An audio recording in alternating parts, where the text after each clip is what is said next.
kandidat nummer 10, en kommende dyrlæge. Hun hedder Beth Hamborg.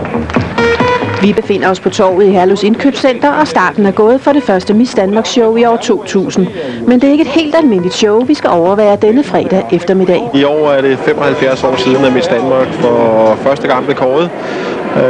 Det startede jo i 1925 med, at man kårede Edith Jørgensen i Helsingør på Marienlyst, men det er jo nærmest historie.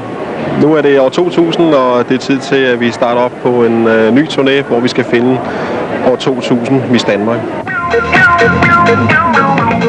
Men tilbage til de søde og smukke piger, hvor det var dommernes tur til at svede, for nu skulle de til at dele deres point ud. Og så fik pigerne en velfortjent pause, indtil pointene var fordelt og talt sammen. Hvad synes du om de her piger, Mads? Jeg synes, de så godt ud, så. Hvem var så bedst ud? Nummer 4. Det var spændende at overskride nye grænser, og så var der mange, der ikke troede, jeg kunne. Så for oplevelsens skyld, og for ikke at ærge mig at blive gammel, og ikke at prøve det. Vi fandt også sidste års Miss Danmark i blandt pigerne. Det var da skønt at vinde, fordi det er første gang, det var en mørk pige. Ikke? Og selvfølgelig, det har været en lille drøm, for man har været lille af, så det er sjovt at være her i dag og så se, sådan, hvordan det var for et år siden. Der er mange forskellige vinkler i det, og man skal se på pigerne, har de udstråling og højden af kroppen, og hvordan begår de sig, når de kommer ind, er de selvsikre, og der er mange forskellige ting i det, der er der. Pigerne er nu tilbage på podiet, og der skal vælges både en Miss Danmark Teen for de 15-17-årige og en Miss Danmark for de 18-28-årige. Og der er virkelig hård konkurrence blandt de mange kandidater. Man kan sige, det er verdens første Miss Danmark Teen Herlev, vi skal kåre. Vi kan sige tillykke til kandidat nummer 1, Tanja B. Nielsen.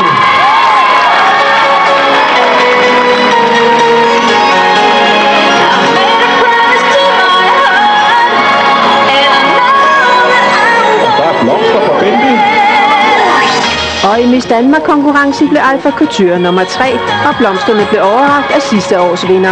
De to, der er tilbage, det er som endt kandidat nummer 12, Vita Jacobsen, og kandidat nummer 5, Anita Risgaard. Og hvem skal det være? Det blev Vita Jacobsen, der blev nummer 2, og Anita Risgaard, der løb af med sejren.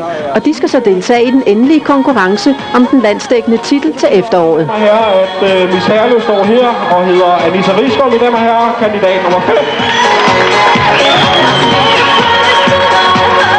Er det en karriere, du har lyst til? Ja, det er det, men det er ikke en, jeg regner med. Så nu må vi se, hvad det bliver så. Hvordan har du det lige nu? Ja, jeg er helt op at køre. Jeg synes, det har været enormt skægt at være med, og jeg synes også, det har været en udfordring. Helt klart, det har det. Havde du regnet med at komme så langt? Nej, det havde jeg ikke.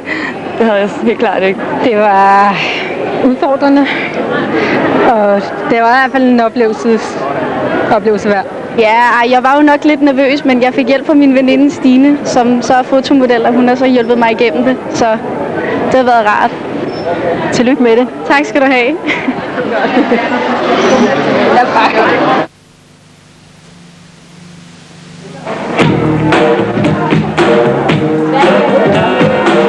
Stemningen er intens, og nerverne hænger uden på det tøj, som kandidaterne skal have på. De må nemlig ikke gå på podiet i badedragt. Det sker først til semifinalen, men nervøse er de. Ja, meget. Utrolig meget. Jeg har ikke været nervøs hele dagen, men da vi kørte ind i Marienlyst, der begyndte maven at rumle. Aya Bunde Jensen, og du er 16 år.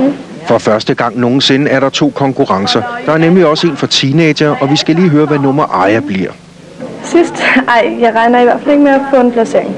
Det gør jeg ikke, men man kan altid prøve. Vi har lavet nogle dommersedler til jer. Inden ved siden af bliver de lokale dommer briefet. Der får I 2 hver. Går du efter det samme som de mandlige dommer? Det tror jeg ikke. Alle tricks bliver taget i brug. Jeg har en mønt under min sko. Hvorfor? Fordi når man bliver gift, så gør det lykke, at man har noget lån på. Og det er mit kjolen, og så har jeg noget gammelt på fra min oldemor, og så har jeg en mønt i min sko. Er I klar til at se nogle viser? Først er det teenagernes tur til at komme på podiet. I øjeblikket, der går hun i folkeskolen. Hun har ambitioner om at blive supermodel. Og mens alle kandidaterne står på podiet, har dommerne travlt med at gøre deres notater. Har du skudt dig ind på en vinder? Ja, det har jeg. Hvem er det? Skal jeg afsløre det nu? Nej, det skal ikke afsløres endnu. Bettina Jensen, kandidat nummer 9. For nu er turen kommet til de 18-26-årige. Hallo, har I nogle favoritter? Ja, det er nummer 9. Nummer 9 er så lækker. Nummer 9 er så lækker. Altså, hvis der er noget, jeg vil have fat i, så er det sådan en pige som hende. Man kan se hendes indre skønhed. Hun er så smuk. Kandidat nummer 10, Louise Svange Larsen. Nummer 10! Hej du der, dur du til noget? Er du værd at tage med hjem? Han sagde mig, jeg kan både vaske op og lægge børnene i seng. Tilbage til virkeligheden. Dommersedlerne skal tælles op, og så er der pludselig livlig trafik på dametoilettet. Er der mange på toilettet lige i øjeblikket? Der er et par stykker. Nervøse? Jeg er ikke så meget som de andre, tror jeg. Jeg ved ikke rigtig, hvorfor. Stand-up-komikeren Jan Svaren giver den som hvad som helst i pausen.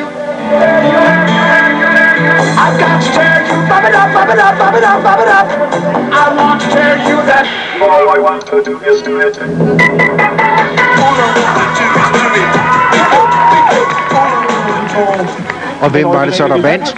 Hos de 18-26-årige var det Louise Larsen, og hun havde helt glemt, at hun nu skal i semifinalen. Nå ja, nej, det har jeg slet ikke tænkt på.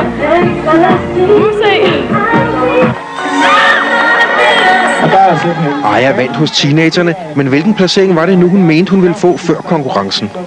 Sidst? Ej, jeg regner i hvert fald ikke med at få en placering. Du havde ikke regnet med den placering, da vi snakkede med dig tidligere? Overhovedet ikke. Slet ikke. Jeg er virkelig glad. Det havde jeg ikke regnet med. De var så flotte, alle de andre. Jeg havde slet ikke forestillet mig det. Men hvor der er vinder, er der også tabere. Nå, du er skuffet. Nej, det er jeg ikke, for jeg har regnet ikke med noget. Det var bare sådan sjovt at stille op. Var det sjovt at være med til? Ja, det var meget sjovt.